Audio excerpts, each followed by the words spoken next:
I said, what if we just project out you working till 60? And they're like, well, that's not 10 years. That's more than that. I'm like, I know, just humor me. And they're like, okay, why? So what I showed them is, here's where you are today, 47, $870,000. It's in a mix of accounts, which we'll talk about. And and they don't have any children. So if their money just keeps growing, they're on track for $6.2 million. I'm like, guys, isn't that so good? They're like, no, we don't want to die with $6.2 million. I'm like, I know. So check this out. Guys, first thing you can do, and I came to them and I said, guys, what if you stopped working at 50? And they're like, but that's like really soon. That's like, wait, that's like, I don't know if we could do that. I go, I don't know if you can either, but let's look at what it says. And it shows right off the bat, there's 3.4 million fewer dollars. That's a lot of money, but they're still okay. And so what this is assuming is that they're passing away now with $2.8 million instead of $6.2 million. And they're like, oh my God. So like, should I maybe stop working? I go, no. This assumes markets do really well and we don't get unlucky and there's no crazy stuff occurs and you spend $8,000 a month for the rest of your life. And what if we're unlucky? And what if you are the most unlucky investor ever? Well, if you're the most unlucky investor ever, I want to make sure you are still not going to run the risk of running out of money. And this is cutting it close. If there's $1 million left over, well, what if markets are even worse? Well, now we're going to be in a really tough spot. So this is not me saying to this couple, go retire. Far from it, actually. But it's me saying, okay, this is a powerful tool. Let's make sure we're utilizing it effectively.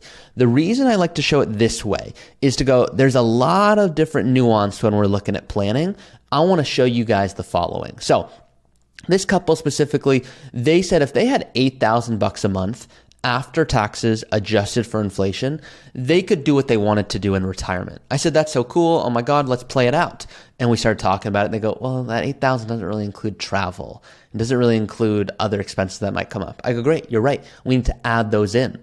So I want them to go in, and you can see I can do it in here. But of course, you can do this as well if you're using this tool. So I said, hey, let's just humor me. Let's assume it's, extravagant travel. What would that even look like? And they're like, I guess we could spend $30,000 a year, maybe even more. I go, okay, let's plan when you retire every year, but not forever. Let's just say the first 20 years. You're going to want to spend $30,000 a year. What does that do to the plan? Well, let's look. Right off the bat, an extra $30,000 a year. If they worked until 60, there'd be less dollars. There'd be $775,000 less dollars, but they're still okay. So like, okay, good to know, but that assumes they work till 60. Once again, they're 48 and 40 and they want to retire at the same time.